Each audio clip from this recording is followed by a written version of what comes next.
Good afternoon, everyone. This is Dr. Serge, and welcome to another episode of Search for the Truth. And our goal is to educate people, empower people with knowledge in order for you guys to get. And today I'm really excited to have this guest, Miss Sally, with us. We're going to talk about a controversial topic, I believe it is. So first of all, welcome to the show. Thank you. It's great to be in a show that talks about truth. It's hard these days, right? There's so much confusion. So confusing. So today we're going to talk about oxalate, plant toxins.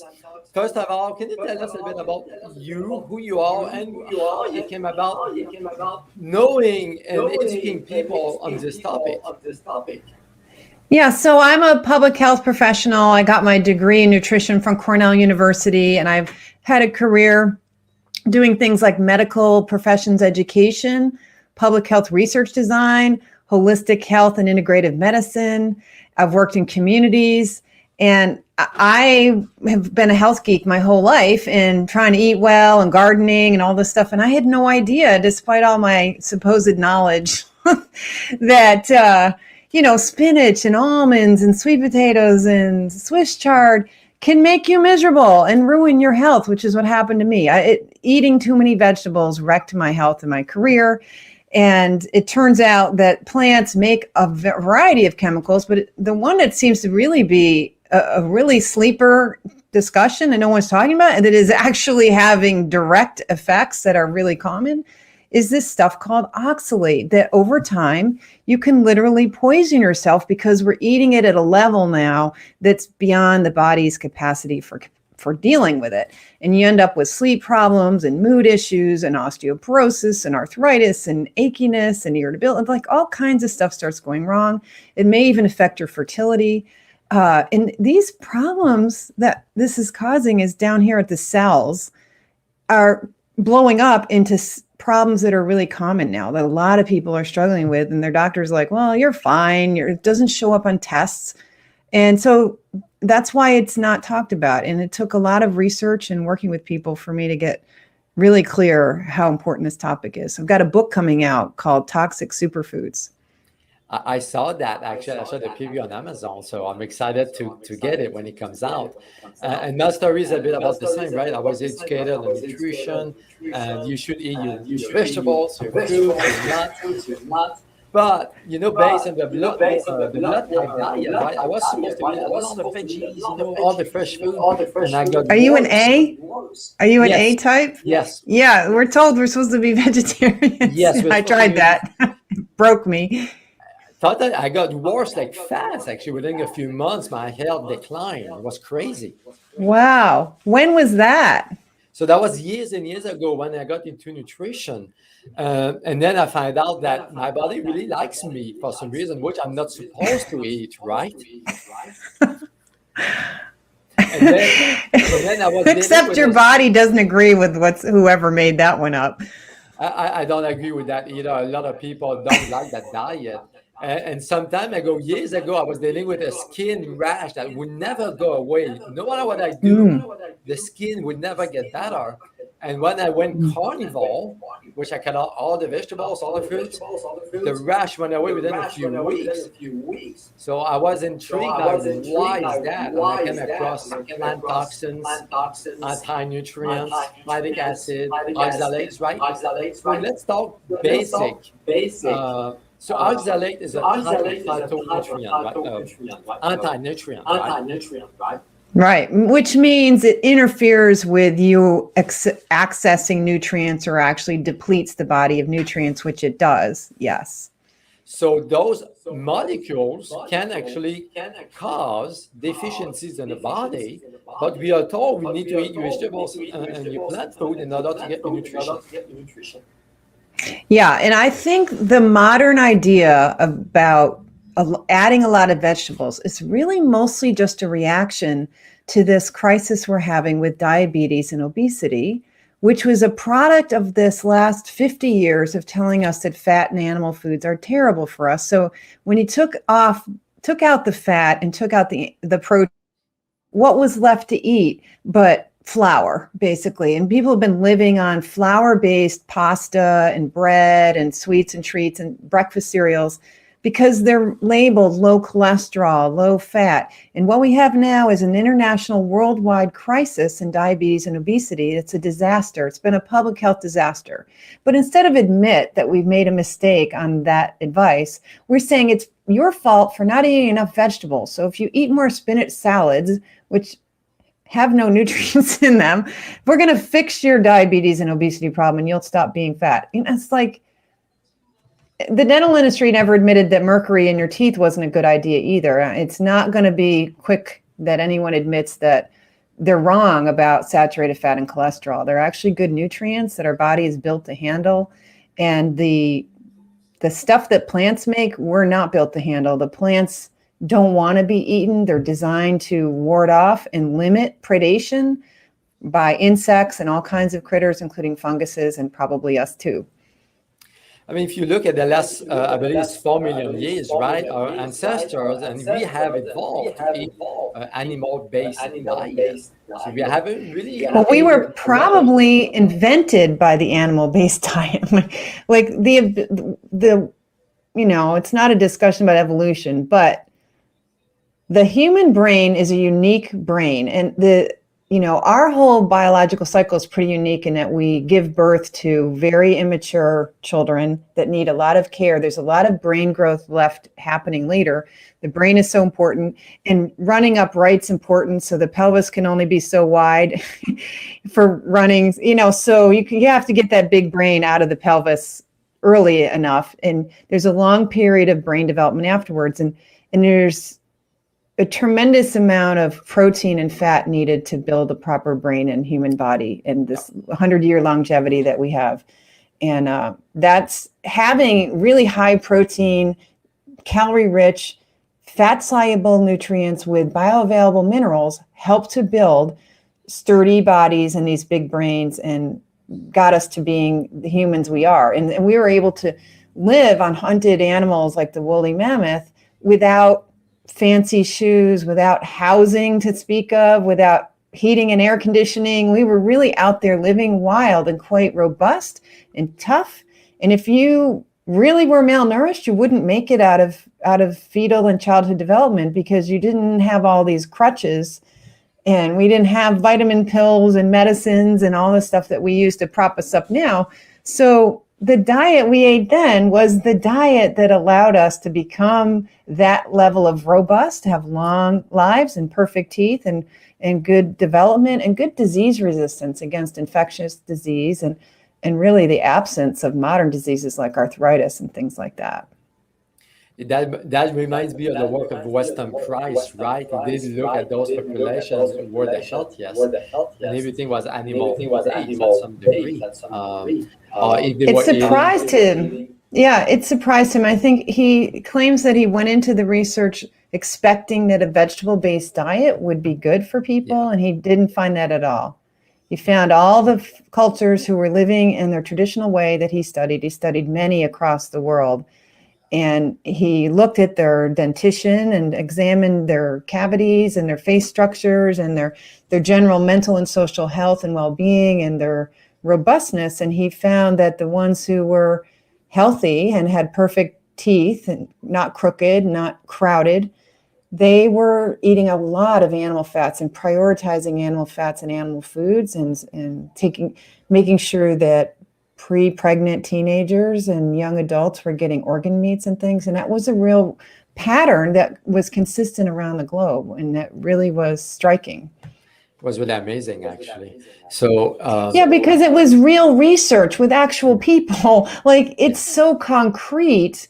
Your teeth are straight, your teeth are crooked, because it compared the relatives, the cousins and so on, who left these traditional lifestyles and went to live in the city, who are now living on white bread and canned vegetables. And it was just at the very beginning of the use of margarine and stuff when he was doing it. So there was the depleted and foods of modern commerce is what he called them, that don't provide those fat soluble nutrients or minerals in the right quantities.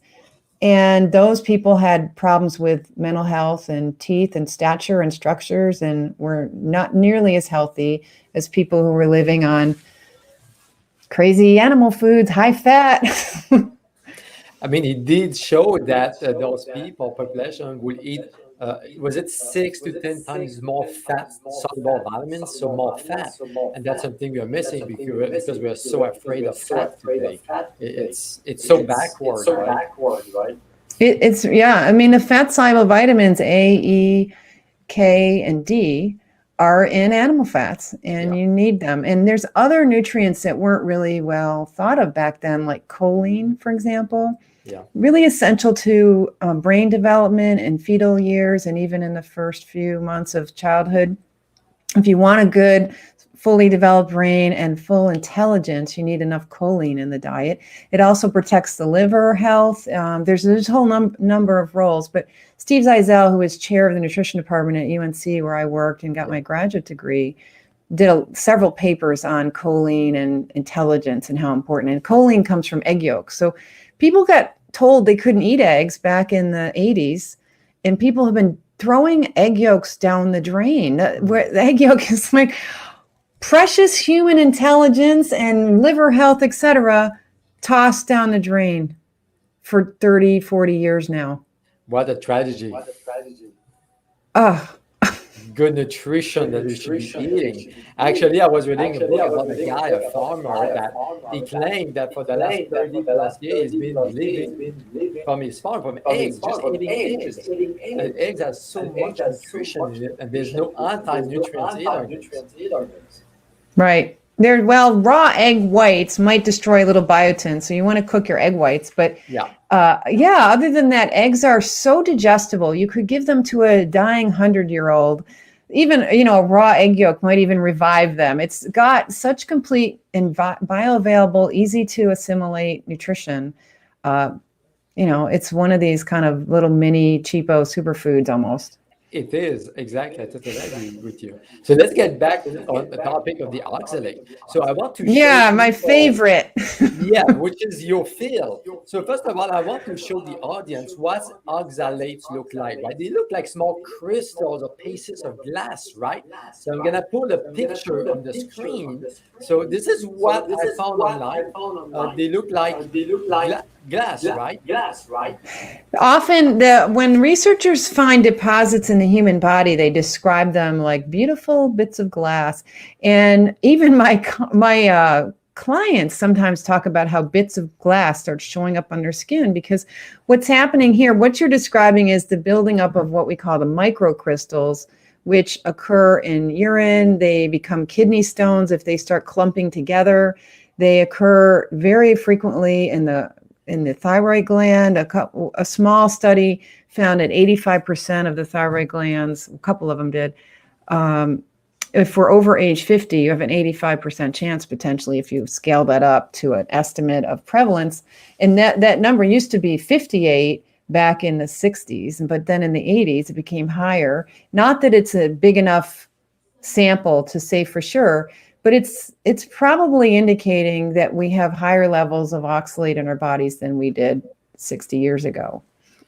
And why is that? And Is it certainly, because of our diet? it's got to be because of our diet and the foods that put the amount of oxalate that gets in your body. There's basically three sources of oxalate in your body. The oxalic acid, which isn't a crystal yet, it's just a molecule that's an acid.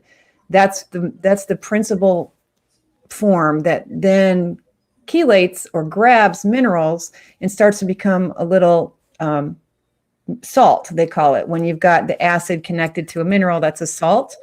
And technically salts dissolve, but calcium grabs oxalate and they really bind tightly, so tightly that it's hard to break it apart. So it's considered insoluble at the normal temperatures and pH of the body. So it takes some serious chemistry to break it up, which the body can generate acids. The immune system can spew acids and break it up. But basically, you're getting oxalate from the oxalic acid part in the plant. So the plants deliver it not just an oxalic acid, though they also have those crystals, only they're different shapes, the ones you show than the ones you showed, because the plants deliberately construct these crystals for lots of reasons. And those crystals are like eating sandpaper. or eating microscopic little toothpicks or little arrows. And that's real irritating. If it touches the cells of your mucosal lining of your mouth, stomach, and intestinal tract, that's gritty, difficult. It's also electromagnetic. So it's not just sharp and pointy like glass. It's also glass with electromagnetic charge, which disturbs the structure of membranes. So just even that gritty crystal stuff in your kiwi and so on, you don't absorb that part. That just irritates your gut and messes up the gut. The oxalic acid gets into the bloodstream and can connect with the calcium, magnesium, and iron, and so forth, other minerals in your body. And that's when it starts to become crystals. If you get 6 or 8 pairs of the molecules, they form this initial seed crystal. And often that's occurring in areas where you have inflammation, injury, or some kind of tissue recovery or damage going on, because you have cells that are less robust or cell fragments because of turnover. Cells die every day. So you have remnants of cells that are dying either from natural death or just from injury and wear and tear. All day long, you're typing, walking, talking, and you're using up cells and they're wearing out. And if you have remnants of those wearing out cells, these forming crystals tend to stick to those kinds of materials. So they'll idiosyncratically stick in areas of your body where you have heavy use or inflammation or infection or tissue turnover. Capillary beds are areas where the things that we absorb from our food, the nutrients and so on, are pushed into the tissues by high pressure in capillary beds. Well, that also includes the oxalic acid after meals. So there's an 8-hour period or more, maybe even 12, after meals where oxalic acid's passing through the stomach and small intestines and so on and moving into the blood. And so there's a peak between 4 and 6 hours after your meal of the amount of oxalic acid. The highest amount would be about 4 or 6 hours after your meal. So during that time, your tissues are getting more exposure because as it comes through the capillary beds, it's being squeezed out into the tissues. Yep. And then on the other side of the capillary beds, things go back in. But oxalate, has to cross membranes. If it's got a charge, you got to have a way to get it back into the bloodstream or between the cells and so on. So it can get trapped in tissues. It can get trapped, especially in areas of high use, lots of capillary flow, lots of blood flow, lots of tissue turnover, where you're injured or infected. So it can show up anywhere in the body. Over time, oxalate crystals can start collecting in bones because of the calcium being a magnet for oxalate. Calcium and oxalate are drawn to each other. So over time, more and more of it is settling into the bones and the bone marrow. And it's so disruptive and can displace normal tissue that you can almost, it will end up over time, you'll have low blood counts in white cells, for example, or even your red cells. And you won't know why you have perpetually low blood counts. It could be because you've got disruptions in the bone marrow's ability to produce enough blood cells, and also energetic disruptions in the body where you don't have enough energy to keep up with the demands for tissue production. Wow, so oxalates can really cause a lot of harm in the body. And when I was reading oxalate, I read that these overgrowth, like Candida, can augment or can produce oxalate in the body. Is that really the case? Could you ask the question again? I wasn't sure I heard what you said. I read that Candida overgrowth can lead to a buildup of oxalates. Not really. Candida hasn't been shown. Funguses produce oxalate. There's plenty of funguses that, like aspergillus. An aspergillus infection definitely produces oxalate in the body. That is well established in the science. You'll see it often. People will breathe in aspergillus, and if they're not healthy, the lungs don't expel it properly. If it sets up an infection, you'll get oxalate crystals there.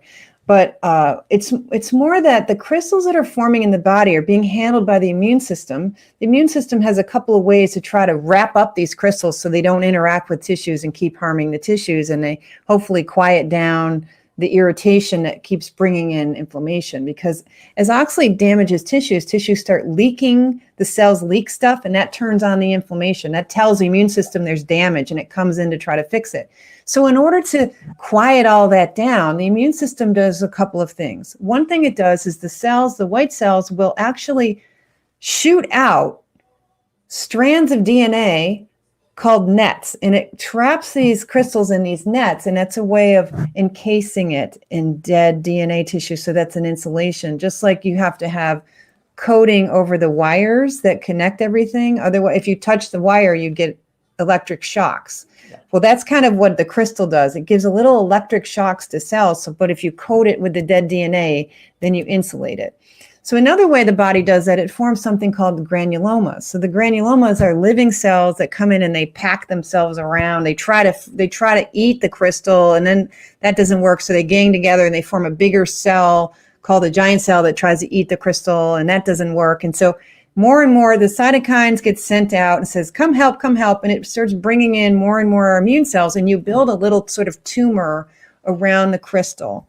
And those granulomas are very prone to secondary infections. So infections will sit on top and inside these granulomas.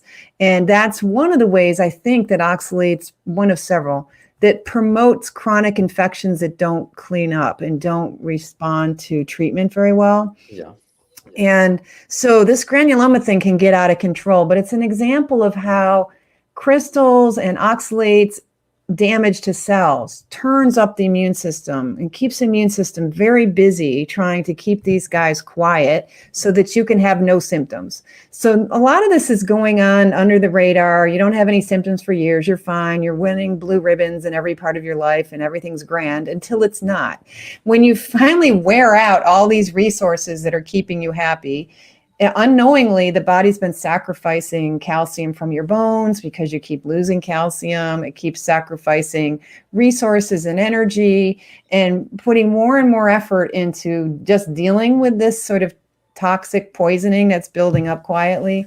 And then at some point, something happens like a surgery or an accident or a death or a trauma where your body needs extra energy and resources to cope with the stress and trauma or the recovery from the stress and trauma, and it doesn't have it anymore. Like it's been slowly using up the reserves, and all of a sudden, out of nowhere, you're suddenly sick. And nobody can explain why, and they can't find what's wrong with you. And you go to doctor, and they don't have any clue that it's been your almonds, your potatoes, your French fries, your peanut butter, your buckwheat, whatever it is that's been your oxalate foods in your life.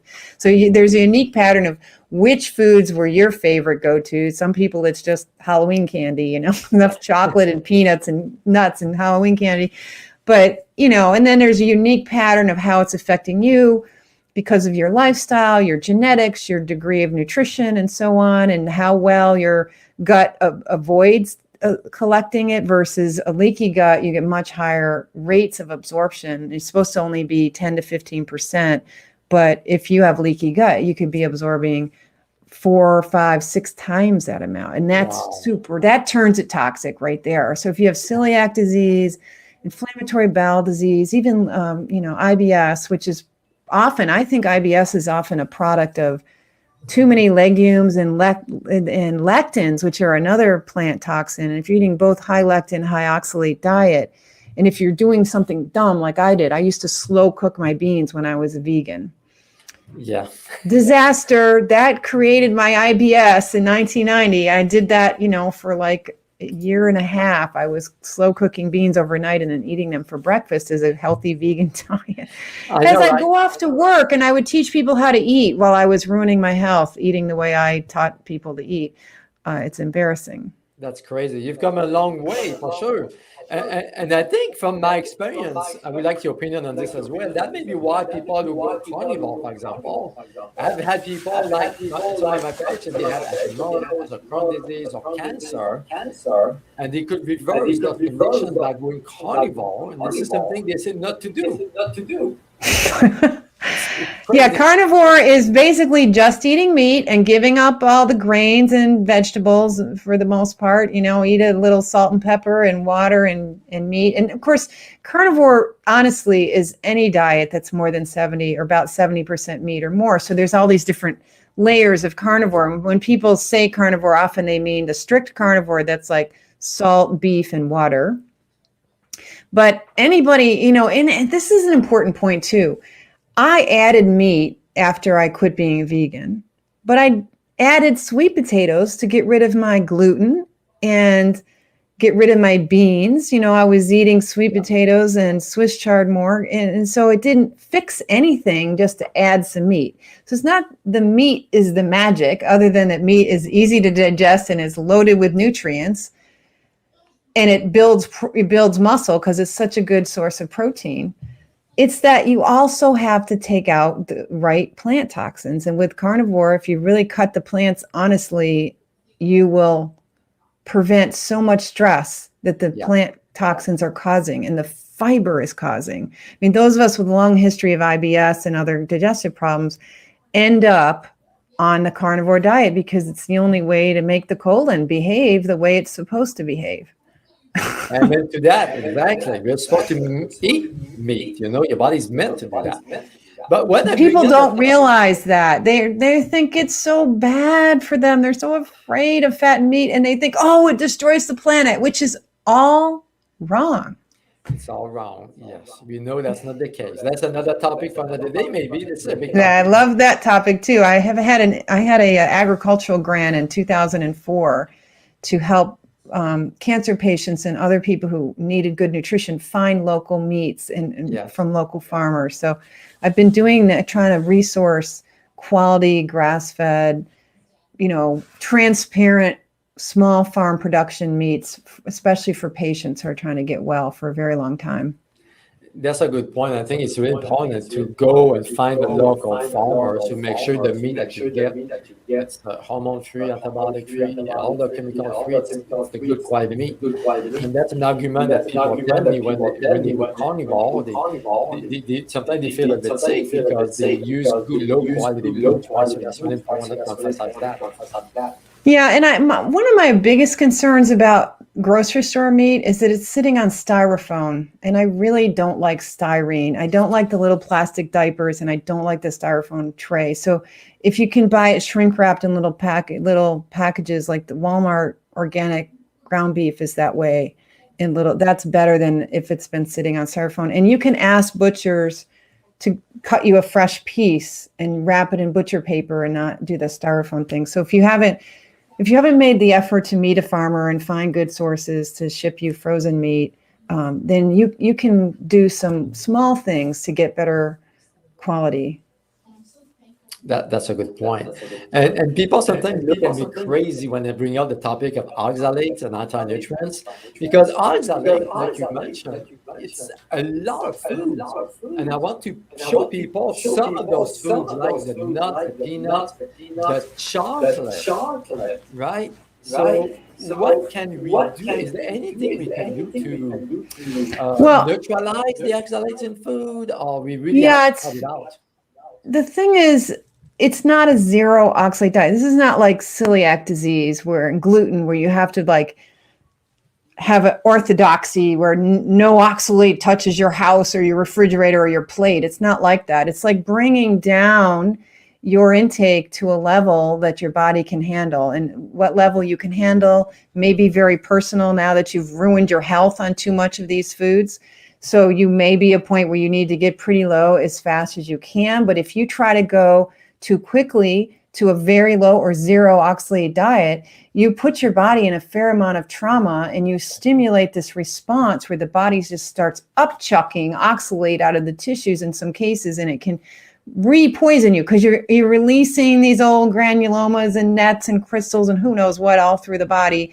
And probably, especially the more recent things that are less buried down deep in the bones, the more recent oxalates from the last 2 months or whatever will start flooding back into your bloodstream, which is bad. That's not good because it's still disrupting your electrolytes. You're disrupting your levels of calcium and other electrolytes in the bloodstream. You can start getting heart arrhythmias. You'll get muscle spasms and twitches that can lead to diarrhea and constipation.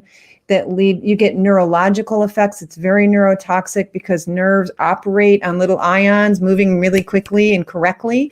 And if you have oxalate being released from inside cells, that's where it gets especially toxic. So on the way in, it's a little less toxic than it is on the way out, because on the way out, it's coming from inside the cell. And inside the cell, you've got very careful in a healthy cell management of these little ions of calcium and other ions too, but especially calcium. Calcium is what they call, a messenger or signal molecule that communicates to the cell within itself. You need to do this. You need to make more transporters. You need to bring in some nutrients. You need to make more insulin. You need to do these things over here in this part of the cell. So in these nanoseconds, little tiny fragments of seconds, little calcium ions will pop up in one part of the cell, tell the cell membrane, oh, we need to move some ions. We need to do this, do that. But if you got calcium ions moving around in the cell and you've got oxalate ions being released by the cell, you're mucking up all that cellular communication. And it messes up the cells enough that it creates a fair amount of dysfunction. So you'll get neuroinflammation, which can cause mood changes, where you get, anxious, depressed, negative, worried. The symptoms worry you more when you're neurotoxic and you're suddenly like, oh my God, where do I go? What doctor do I need? I need something. This is scary. You're having really negative thought patterns and so on. And this is part of this neuro misfiring and inflammation that can occur as the body's releasing oxalates. So you literally can create a long period of oxalate releasing and cleaning and body healing that has periods of really some degree of misery all over again. So you've got to be careful about going from a super high oxalate diet way over to a carnivore diet overnight, because carnivore is zero oxalate. And a lot of people come to carnivore from keto, which often means keto bread, keto desserts, almond this, almond that, nuts like crazy, plus spinach and spinach smoothies and protein smoothies with collagen and turmeric and these high oxalate things. Oh, that's not good. So you have to kind of back off in a sort of, so what I'm saying is keep your chocolate for a while. If you have a high oxalate food like your tea and chocolate, don't get rid of them initially. Just quit the nasty ones. Like, who really needs Swiss chard anyway? Like, quit that one first. Yeah. And then like spinach, really, did you ever really like it? Be honest. Do you have to have quinoa? Do you need bran and everything? No. Do you have to do buckwheat? No. Sesame seeds, you can live without them. How about the figs? Yeah, you can live without them. Like pick them and work down. And then you may want to keep 2 bags of tea in your morning routine every day for a while. So you keep enough oxalate to try to rein in the speed and pace with this deaccumulation process to lower the toxicity to keep you safer. We don't want you in the emergency room with heart palpitations, high blood pressure, raging pulse, and the doctor's going, well, I don't know what's wrong with you. You seem okay to me. It's not a good scene. So is there a way to detox the body or help the body to get rid of those crystals? Or it's just a matter of time? It's real important to not try to push it and not try to do things that promote it. Oh, I want to get it out fast. No, because you're poisoning yourself and you're stressing the vascular system. So we don't want a lot in the bloodstream because the standard thing that it creates is vasculitis, and you end up with Raynaud's syndrome and ropey veins and vascular inflammation, and it's kind of, the setup for vascular disease and vascular especially in the capillary beds start falling apart, and you end up with eye problems and cataracts and tissue degeneration, and you're going to need hyperbaric oxygen. You're going to need all kinds of stuff to repair that, including the low oxalate diet. So you want to let the body manage it and give the body its supports that it needs and correct the problems that this toxicity causes. So the toxicity and the release of oxalate causes a lot of metabolic acidosis. So we use citrate, we use lemon juice, and we use mineral supplements to correct the metabolic acidosis. And you can kind of tell if you feel really crummy, it's usually because there's a fair amount of acidosis occurring during these periods of toxicity. Okay. And you can check your urine pH and get a sense too, how acid you are.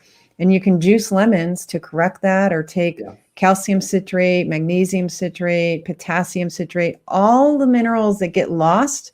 You're replacing them, but you're also adding in citrate, which is an alkalizer that dissolves crystals. So the citrate sits on the crystal faces and has an electromagnetic pull that weakens the crystal structure. So the crystals go from being little quartz bits to like chalk. And so they do break apart easier if there's a lot of citrate available.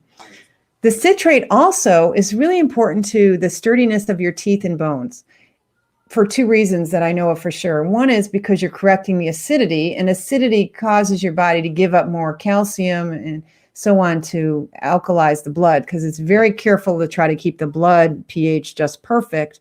So the bones are always used as a resource, and it's something that it has to sacrifice to keep the heart happy and keep all the critical organs happy.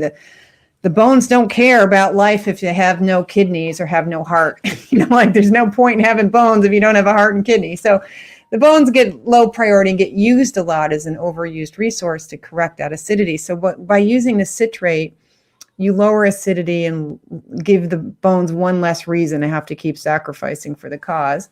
The other reason is because citric acid, or the citrate molecule, connects the minerals, the calcium and the other minerals that make your teeth and bone hard, to the collagen fibers, which is the inner matrix of bones and teeth. So there's collagen and minerals stuck together, but the glue that holds them together is citric acid, or citrate molecule. Yeah. And so I found that all the lemons I juiced on my low oxalate diet made my teeth happier. You think of taking lemons as bad for your teeth because it's acidic, but actually when I was doing a lot of lemons, teeth got better. I reversed my osteopenia on a low oxalate diet where I was doing lemons, and especially it got even quicker reversal when I added in the potassium citrate. Potassium on a low oxalate diet will rebuild the bones, especially if you're taking enough calcium. And since oxalate has ruined your bones, it's good thing to do. So to help your body, lemons or other forms of citrates are very helpful for helping the body dissolve the crystals and maintain bones and teeth, helping the kidneys deal with oxalate, very good for the kidneys. The more citrate you have in the kidneys, the less crystallization. Magnesium in the urine keeps the oxalate from being calcium oxalate. So a lot of what we're peeing out is just oxalate ions, but we also pee out magnesium oxalate, and the more magnesium oxalate we have, the less calcium oxalate we have. So the calcium is the one that makes the harder crystals that are harder to deal with, that crystallize more easily. So that's what you do. You protect your kidneys with various forms of citrates and taking enough minerals. That also helps the bones and the whole body. Wow, I didn't know about this. Thank you. And Alex is asking, is there benefit to oxalate? Excuse me? Is there any benefit to oxalate?